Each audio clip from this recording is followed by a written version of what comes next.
साई युवा शक्ति नेपालका युवा नेतृत्वज्यूहरू, आदरणीय पत्रकारज्यूहरू, सुरक्षाकर्मी साथीहरू र आम नेपाली जनसमुदाय। अब यो हेर्नुहोस्, रिपोर्टर्स क्लबमा हामीले पत्रकार सम्मेलन गरेर गणतन्त्र खारेज गरौँ, धर्मनिरपेक्षता खारेज गरौँ, सङ्घीयता खारेज गरौँ भन्दै वर्षौंदेखि हामी सडक सङ्घर्षमा छौँ,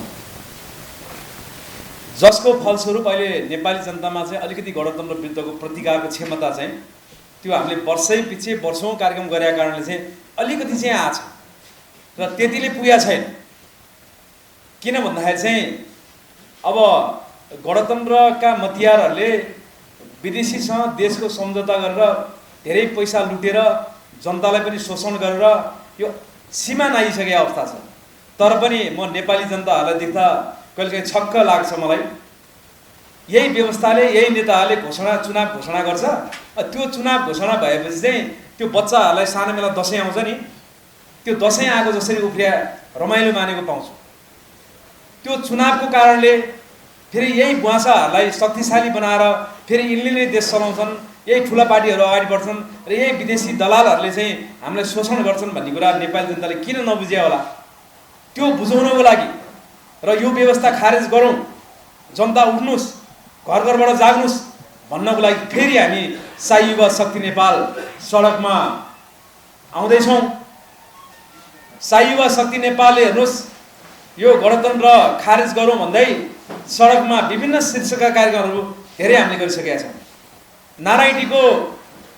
नारायणटी सरसफाइ गरेर राजा राखौँ, नारायणटी घेराउ कार्यक्रम र अहिले पछिल्लो समय आएर नारायणी चाहिँ दरबार अगाडि धर्ना कार्यक्रम। किनकि हामी एजेन्डा फोकसिङ कार्यक्रम गरिरहेछौँ। हामी चाहिँ त्यो गणतन्त्र फालेर नेपालमा राष्ट्रस्थै फर्काउनुपर्छ भन्ने हामी त्यो केन्द्रबिन्दु कार्यक्रमहरू गरिरहेछौँ। अब हुन त चाहिँ विभिन्न पार्टीको नारामा राष्ट्रस्थहरू छन्, तर त्यो पार्टीको झन्डामुनि राष्ट्रस्थ फर्किन चाहिँ धेरै गाह्रो छ र नेपाली जनताले पनि अलिकति आफ्नो दिमागलाई दिग्भ्रमित बनाएको जस्तो लाग्छ मलाई। किन भन्दाखेरि चाहिँ अब यो राष्ट्रस्थवादीहरू धेरै छन्, संस्था छन्, यिनीहरू मिल्यो भने राष्ट्रस्थ फर्किहाल्छ भन्छन् नेपाली जनताहरूले। तर यहाँ चाहिँ सबै पार्टीको कार्यकर्ताहरू हिसाब गर्ने हो भने 30 लाख जति होला। जनता छन् 2,91,00,000 चाहन्छन्। अब न्युट्रल जनता चाहिँ राष्ट्रस्थको पक्षमा, देशको पक्षमा, राष्ट्रियताको पक्षमा निस्केकै छैनन्। त्यो जनता निस्किनु पर्यो, त्यो जनताले मात्रै परिवर्तन गर्न सक्छ। हेर्नुहोस्, हामीले चाहिँ कार्यक्रम चाहिँ आह्वान गर्ने अनि जनताले मासु भातको चाहिँ लोभ देखाउने, पैसाको लोभ देखाउने, त्यसैले हामीले कार्यक्रम आयोजना गर्न लागेन। हामी राष्ट्रको लागि, यो मातृभूमिको लागि, राष्ट्रिय झन्डाको लागि त्यो हामीले कार्यक्रम आयोजना गरेका छौँ। त्यो कार्यक्रममा चाहिँ जनताको चाहिँ उपस्थिति चाहिँ स्वतःस्फूर्त रूपमा हुनुपर्छ। जनताको अहिलेको अवस्था भनेको नेपाली जनता भएर बाँच्ने हो भने, नेपालको राष्ट्रियता बचाउने हो भने राष्ट्रस्था नेपाली जनताले कुनै पनि हालतमा फर्काउनुपर्छ। राष्ट्रस्था फर्काउनको लागि नेपाली जनताले कि गर कि मर भन्ने अवस्थामा हो।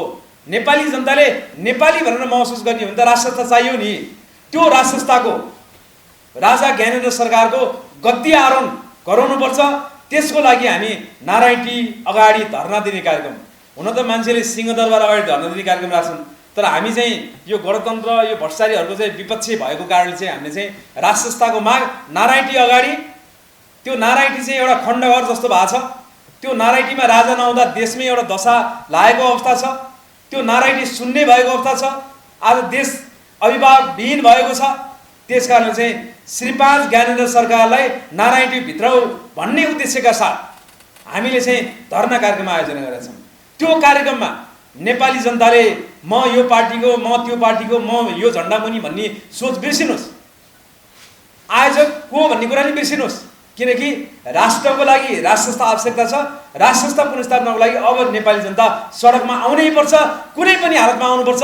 यही भाद्र 15 गते आउनुहोस्, नारायणटी अगाडि राजदरबारमा विशाल प्रदर्शन गरौँ, नारायणटी अगाडि धर्ना दिउँ, श्री 5 ज्ञानेन्द्र सरकारको आह्वान गरौँ र यो दलालहरूबाट, यो भ्रष्टाचारीहरूबाट यो देशलाई मुक्त गराउँ। नत्र भने चाहिँ चुनाव आउँछ, पार्टीको हान्थाप यस्तै हो। एउटा सिङ्गल पार्टी जनताको चाहिँ घर दैलोमा चुनावको एजेन्डा बोकेर जान सक्दैन। विदेशीको इसारामा गठबन्धन भइरहेछ, विदेशीको इसारामा चुनाव भइरहेछ। विदेशीको पैसाले चुनाव गरिरहेका छन् अनि त्यो विदेशीको पैसा अलिअलि जनतालाई बाँड्दियो, मासु भात खुवाइदियो, अलिअलि चाहिँ तेल हालिदियो, पैसा बाँड्यो, त्यतिको भरमा यो गणतन्त्र टिकिरहेको छ। यो परालको त्यान्द्रो जस्तो गणतन्त्र नेपाली जनता चाहिँ एक ढक्का नारायटी अगाडि आउने भने तुरुन्तै चुनिन्छ। त्यसैले म जनतालाई आह्वान गर्न चाहन्छु, निर्धक्क भएर नडराइकन साहस बटुलेर राष्ट्रिय झन्डा बोकेर स्वतः स्फूर्त रूपमा जसले यो हाम्रो कार्यक्रम सुन्नुहुन्छ, जसले हेर्नुहुन्छ, जसले थाहा पाउनुहुन्छ, उहाँहरू चाहिँ यही कार्यक्रम मार्फत म उहाँहरूलाई आह्वान गर्न चाहन्छु। यो कार्यक्रममा सम्पूर्ण नेपाली जनतालाई म चुले निम्ति दिन चाहन्छु। मैले फोन गरेर बोलाउन नसके पनि, मैले व्यक्तिगत भेटेर बोलाउन नसके पनि तपाईहरू यो देशको लागि, यो राष्ट्रको लागि, राष्ट्र पुनर्स्थापना गर्नको लागि नारायणीको अगाडि धर्ना दिने कार्यक्रममा अनिवार्य रूपमा उपस्थित हुन म हार्दिक अनुरोध गर्न चाहन्छु। हेर्नुहोस्, देश बचाउनको लागि हामी कसैको पैसा, कसैको पार्टी, कसैको चाहिँ व्यक्तिगत स्वार्थमा हामी अल्झिनुहुन्न। हुन त हामीले हजार पटक आह्वान गरेका छौँ, हामीले यस्तो कार्यक्रम गरिरहेछौँ। जबसम्म जनता सडकमा आउँदैनन् तबसम्म राष्ट्र चाहियो भनेर हाम्रो क्षमताले भ्याएछ हामी जनतालाई आह्वान गरेर हामी कार्यक्रम आयोजना गर्नेछौँ। हामी राष्ट्रिय झन्डा बोकेर कार्यक्रम गर्नेछौँ, किनकि चाहिँ त्यो राष्ट्रले बनाएको नेपाल आज त्यो राष्ट्रलाई विदेशीको इसारामा पाखा लाउँदा आज तपाईँ हाम्रो नेपाल र नेपालीको दुर्दशा कस्तो भएको छ। आज विदेशीहरूको किडास्थल भएको छ नेपाल। यी सारा कुराहरू हामीले बुझेका छौँ, देखेका छौँ। तर पनि देखे पनि नदेखेका जस्तो बाध्य भएर पार्टीको कार्यकर्ता हुनुपर्ने यो अवस्था नेपाली जनतालाई किन आइरहेको छ? के आज नेताभन्दा बढी जनता भ्रष्टाचारी हो त? नेताभन्दा बढी जनता लोभी र पापी हो त? त्यो त होइन होला। त्यो नेपाली जनतामा त्यस्तो कुराहरू छैन होला। नेपाली जनतामा त्यो एउटा वीरता छ होला। त्यसकारण चाहिँ यो चुनाव केही पनि होइन। यो चुनावभन्दा अगाडि नेपाली जनता सडकमा निस्केर चुनावलाई बहिष्कार गर्दै नेपाली जनतालाई व्यवस्था परिवर्तन गर्नुपर्छ, गणतान्त्रिक व्यवस्था परिवर्तन गर्नुपर्छ। यो दलालहरू, यो भ्रष्टाचारीहरू, यो एमाले, काङ्ग्रेस, माओवादीका यी नेता भनाउँदाहरूको जरा काट्नुपर्छ।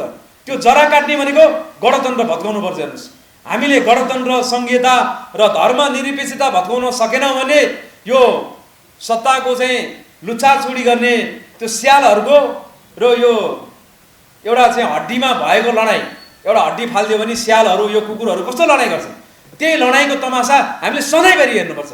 त्यसकारणले म जनतालाई आह्वान गर्न चाहन्छु, राष्ट्रको लागि अब खुल्नुहोस्। हामी किन डराउनु पर्यो? हाम्रो नेपाल बनाउने राष्ट्रसंस्था, हामीलाई नेपाली बनाउने राष्ट्रसंस्था, त्यो राष्ट्रसंस्थाको पक्षमा अझै पनि हामी बोल्न, त्यसको कुरा गर्न, त्यो कार्यक्रममा सहभागी हुन हामी अझै पनि लाज मानिरहेका छौँ। पार्टीको नेताले देख्यो भने केही भन्ने हो कि, त्यसले देख्यो भने केही भन्ने हो कि भनी डरमा आज देशको अस्तित्व समाप्त हुने सङ्घारमा छ। जनताले आँखा खोल्नुपर्छ। गणतान्त्रिक व्यवस्था, यो गणतन्त्र नेपाली जनताले फाल्नुपर्छ। नेपाली जनताको बलमा राष्ट्रसंस्था पुनर्स्थापना हुनुपर्छ। नेपाली जनतामा त्यो साहस, त्यो शक्ति छ। त्यो शक्ति बिर्सेको हनुमान जस्तो भएर नेपाली जनता बस्नुहुन्न। नेपाली जनतामा अथाह शक्ति छ। यो राष्ट्रको, यो माटोको टीका लगाएर गणतन्त्र, संहिता र धर्मनिरपेक्षता फाल्ने सङ्कल्प लिएर म सडकमा आउन तमाम नेपाली जनतालाई आह्वान गर्न चाहन्छु। यही आउँदो भाद्र 15 गते नारायणी अगाडि दरमाको शालिग श्री 5 महेन्द्र सरकारको स्वर्गीय श्री 5 महेन्द्र सरकारको शालिग अगाडि भेला हौँ, विशाल उपस्थिति हौँ। हामी यही मिडिया मार्फत जनतालाई आह्वान गर्न चाहन्छौँ। हेर्नुहोस्, राष्ट्रको लागि, देशको लागि हुने कार्यक्रममा हामीले जनतालाई चाहिँ घर घरबाट बोक्नु पर्दैन। जनता स्वतः स्फूर्त रूपमा जाग्नुपर्छ। त्यो जनतामा त्यो जागरण आउनुपर्छ। आज जति पनि यो घटनाक्रमहरू बाहिर आइरहेछ, एमसिसीका कुराहरू, एससिसीका कुराहरू, भ्रष्टाचारका कुराहरू, आज विदेशी हस्तक्षेपका कुराहरू, यी सारा कुराहरूको जड भनेकै गणतन्त्र हो। गणतन्त्र फालेर राष्ट्रसंस्था पुनर्स्थापना गर्न सक्यौँ भने त्यो दिन सच्चा नेपालीहरूको जित हुनेछ। हेर्नुहोस्, आज 63 सालभन्दा अगाडि भएका जति पनि आन्दोलन, 63 सालसम्मका आन्दोलन, यो जम्मै विदेशीको इसारामा भयो। पार्टीको झन्डामुनि भयो। कहिले 7 दलको झन्डामुनि, कहिले 5 दलको झन्डामुनि, कहिले पार्टीको झन्डामुनि भयो। तर अब हुने नेपाली जनताको आन्दोलन भनेको राष्ट्रिय झन्डा बचाउ आन्दोलन, राष्ट्रसंस्था पुनर्स्थापना गरौँ भन्ने आन्दोलन। त्यो आन्दोलन नेपाली जनताले घर घरबाट उठेर, घर घरबाट जागेर त्यो आन्दोलन गर्नै पर्ने अवस्था छ। नेपाली जनताले के गर, के होइन भने नेपाली जनता, हामी नेपाली होइन, हामी नेपाली जनता होइन भनेर आफ्नो नागरिकता च्यात्नु। कि नेपालीले कि नागरिकता च्यात्न सक्नुपर्छ? नागरिकता चाहिँ लिएर हिँड्ने हो भने, नेपाली हुने हो भने राष्ट्र संस्था नेपाली जनताले फर्काउनै पर्छ। हामी त्यसको लागि जनतालाई आह्वान गर्न चाहन्छौँ। आज हेर्नुहोस्, हामी यहाँ कराइरहेछौँ, हामीले सक्ने कार्यक्रमहरू गरेका छौँ, देशव्यापी रूपमा गरेका छौँ, जनताको सहभागिता छ, तर पर्याप्त मात्रामा छैन।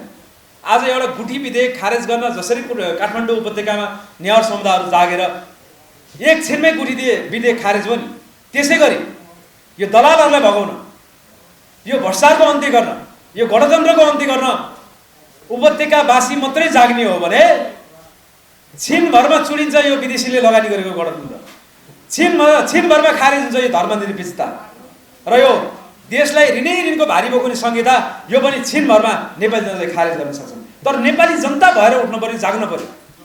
त्यसको लागि हामी आह्वान गर्न चाहन्छौँ। शाही युवा शक्ति नेपालले तपाईँको चाहिँ देशव्यापी रूपमा हामीले आज गणतन्त्र खारेजी गर्नको लागि आज हामी यो चाहिँ 12औं वर्षमा प्रवेश गर्दा के मात्रै गरेनौँ, हामीले जनताको जागरण पुगेको थियो भने आजसम्म यो गणतन्त्र टिक्दैन थियो। अब हामीले त चाहिँ हुन त जनताले भन्ने गर्छन्, खै नारायणी घेराउ गर्छु भनेको मान्छे आउँदैनन् भन्छन्। अब मान्छे त आउनु पर्यो नि। व्यवसायी, व्यापारी, बुद्धिजीवी, जागिर खाने व्यक्ति 2 घण्टा काम छोडेर भए पनि राष्ट्रको लागि तपाईँहरूले एक पाइला सार्नै पर्छ। राष्ट्रको लागि मेरो जागिर बिग्रेला कि मेरो व्यापार बिग्रेला कि भन्ने कुरा बिर्सिनुहोस्। राष्ट्र रह्यो भने फेरि जागिर खानु होला, फेरि व्यापार गर्नु होला, फेरि आफ्नो कामकाज गर्नु होला, फेरि पढ्नु होला, फेरि विद्वान हुनु होला। तर राष्ट्र रहेन भने आज युक्रेनीहरूको हालत हेर्नुहोस् त, त्यहाँ पनि छन्, धनाढ्य छन्, त्यहाँ काम गर्ने मान्छे छन्, व्यापारी छन्, तर आज त्यही विदेशीको इसारामा आफ्नो देश चलाउनाले आज रसियाले आक्रमण गरिसकेपछि युक्रेनीको हालत कस्तो भयो? आज नेपालको हालत त्यही हुनसक्छ।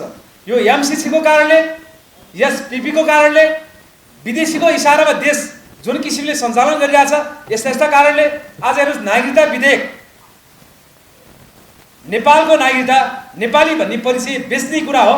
आज पार्टीको स्वार्थको लागि, आज यो विदेशीले लादेको गणतन्त्र टिकाउनको लागि आज जसरी नेपाली चाहिँ जनताहरूलाई चाहिँ एउटा कुखुरा जस्तो बनाएर बेच्ने काम भइरहेछ, त्यसको लागि नागरिकता विधेयक आज यी दलाल संसदहरूले पास गरिरहेछन्। अनि यही संसदहरू जसले नागरिकता विधेयक पास गर्छ, जसले एमसिसी पास गर्छ, जसले एसपिपीमा चाहिँ अमेरिकालाई चाहिँ ग्रिन सिग्नल दिन्छ, यस्ता दलालहरूलाई जसले भ्रष्टाचार गरेका छन्, यिनलाई फेरि संसद बनाएर ठुलो पार्टीको नेता भनेर भोट हालेर फेरि हामी यो चुनावमा चाहिँ दसैँ मनाउने, चुनाव बहिष्कार गर्नु नेपाली जनताले, राष्ट्र संस्था फर्काउँ, व्यवस्था खारेज गरौँ। त्यसको लागि म आह्वान गर्न चाहन्छु। हेर्नुहोस्, हामीले जति ढिला गर्छौँ त्यति हामीलाई जति समस्या आइरहेछ, नेपाली जनताले दुःख पाइरहेछ। आज तपाईँको हिजो चाहिँ राष्ट्र संस्थाको पालामा चाहिँ तपाईँको चाहिँ लिटरको 50 रुपियाँमा पाउने पेट्रोल अहिले 181 रुपियाँ तिर्नु परिरहेछ। जताबाट पनि लुटिरहेछ। आज सामान्य जनतालाई कर लगाएर शोषण गरिरहेछन्, संहिता टिकाइरहेछन्। विदेशमा रहेका हाम्रा होनहार युवाहरू जो तपाईँको चाहिँ 80 लाखको हाराहारीमा छन् होला, उनले श्रम बेचेको पैसाको रेमिटेन्सको कर खाएर टिकाएको गणतान्त्रिक व्यवस्था, टिकाएको संहिता, यसलाई हामी सधैँ पूजा गर्नुपर्ने। हामी नेपाली भएर नजाग्ने। त्यसकारण म जनतालाई आह्वान गर्न चाहन्छु। अब यो चुनावमा देखिया छ, म धेरै युवाहरू चाहिँ चुनावको घोषणा गरिरहेछन्, ए म चुनाव लड्छु, म यहाँबाट लड्छु, म त्यहाँबाट लड्छु भनिरहेछन्। यो चुनाव लडेर यही दलालहरूको व्यवस्थालाई बलियो बनाउने काम चाहे स्वतन्त्र उम्मेदवार होस्, चाहे युवा होस्, चाहे पार्टीको युवा होस्, त्यो नगराउन म अनुरोध गर्न चाहन्छु। यही विदेशी दलालहरूलाई मलजल गर्ने कुनै पनि स्वतन्त्र उम्मेदवार युवाहरूले जित्नेवाला छैन। किनकि एमसिसी पास गराउन लगानी गरेका पैसा विदेशीहरूले चुनाव गराउन पनि लगानी गरेका छन्। अनि नेपाली जनतामा अलिकति गरिबी छ, लोपिन्छन्। पैसा खाएपछि त्यो चुनाव चिन्हमा त्यो ठुलो पार्टीको चाहिँ चिन्ह देख्ने बित्तिकै भोट हाल्छन्।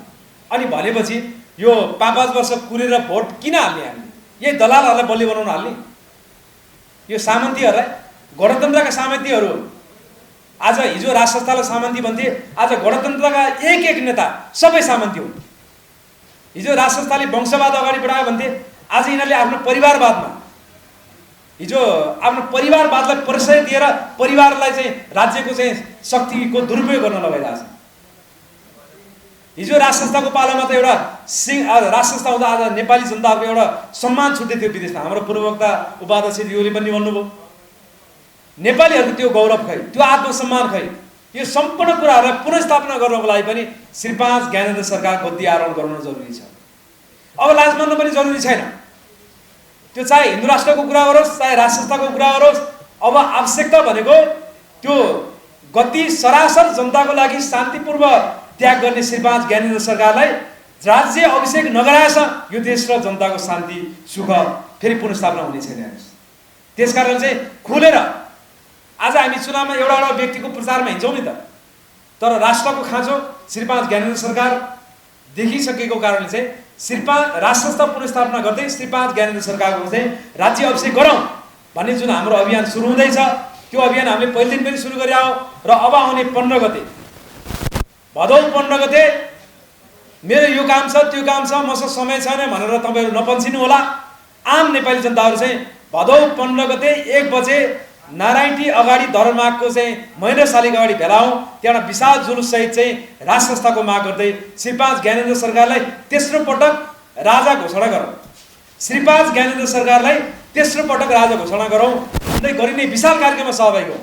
आज एउटा पार्टीको नेता 10औं पटक मन्त्री हुन्छ, एउटा पार्टीको नेता 5 पटक भन्दा प्रधानमन्त्री हुन्छ। त्यो कुरा जनताले स्वीकार गरेका छन्। श्री 5 ज्ञानेन्द्र सरकारलाई तेस्रो पटक राजा घोषणा गर्न नेपाली जनताले कोसिस गर्नुहुन्न। राष्ट्रिय झण्डा बोकेर सडकमा आउनुस्, राष्ट्र संस्थाको पुनर्स्थापना गरौँ। श्री 5 ज्ञानेन्द्र सरकारलाई चाहिँ राज्य अभिषेक गराउने अभियानमा जनता घर घरबाट उठौँ, जागौँ। राष्ट्र संस्था भनेको हाम्रो शाही युवा शक्ति नेपालको मात्रै होइन, राष्ट्र संस्था भनेको राप्रपाको मात्रै पनि होइन। राष्ट्र संस्था भनेको जसले नेपाली नागरिकता बोकेको छ, जो नेपाली भनेर हिँडेको छ, सबैको साझा संस्था हो राष्ट्र संस्था। साझा राजा हो श्री 5 ज्ञानेन्द्र सरकार। त्यसकारण चाहिँ साझा संस्थाको पुनर्स्थापना गर्नको लागि भाद्र 15 गते दिनको 1 बजे नारायणी अगाडि भेला हौं। यही आह्वान गर्न चाहन्छु म। अब हेर्नुस्, हामीले चाहिँ यो देशमा भएको चाहिँ समस्याको चाहिँ नेताहरूले गरेका चाहिँ कुकृत्यको कुरा गर्ने हो नि त, यो धेरै लामो समय लाग्छ। तर पनि अहिलेको आवश्यकता भनेको चुनाव होइन। अहिलेको आवश्यकता भनेको चुनावमा रमाउने होइन जनताले। अहिलेको आवश्यकता भनेको व्यवस्था परिवर्तन गर्ने, राष्ट्र संस्था पुनर्स्थापना गर्ने। चुनावमा रमाउनु भनेको चाहिँ नेपाली जनताले आफ्नो खुट्टा आफैले बन्चरो हाल्नु। त्यसकारणले आउनुस् आदरणीय जनसमुदायहरू, राष्ट्रिय झण्डा बोकौँ, घर घरबाट उठौँ, जागौँ। विशेष गरी म उपत्यकावासीलाई फेरि पनि अनुरोध गर्न चाहन्छु। उपत्यकावासी सडकमा थोरै मात्र पनि सहभागी हुने हो भने यो गणतन्त्र, यो विदेशी दलालहरूले चाहिँ ल्याइएको चाहिँ यो चाहिँ एमसीसी, एसपीपी, यी सारा कुराहरू एकछिनमा अन्त्य हुन्छ। त्यसकारणले उपत्यकावासीलाई म चुले निम्तो दिन चाहन्छु र नजिक जिल्लामा रहेका सम्पूर्ण जनसमुदायलाई पनि म हार्दिक अनुरोध गर्न चाहन्छु। भाद्र 15 गते नारायणी अगाडि भेला हौं। विशाल उपस्थितिका साथ राष्ट्र संस्थाको माग गर्दै धरना दिने कार्यक्रममा सहभागी हुनु। र यति भन्दै आजको यस कार्यक्रममा हामीलाई साथ दिनुहुने आदरणीय पत्रकार मित्रहरू, साथीहरूलाई म विशेष धन्यवाद दिन चाहन्छु। तपाईहरु मार्फत चाहिँ हाम्रो कार्यक्रमको आह्वान हरेक नेपाली जनताको घर घर कोठा कोठामा पुग्नेछ। उहाँहरूले सुनेर अवश्य पनि राष्ट्र संस्था फर्काउन खुलेर नडराइकन आउनुहुन्छ भन्ने विश्वास गर्दछु। र आजको यस कार्यक्रममा सहभागी हुने पत्रकार साथीहरूलाई विशेष धन्यवाद, सुरक्षाकर्मी साथीहरूलाई धन्यवाद। र समय दिनको 1 बजे शाही युवा शक्ति नेपालको नारायणी अगाडि धरना दिने कार्यक्रम समय दिनको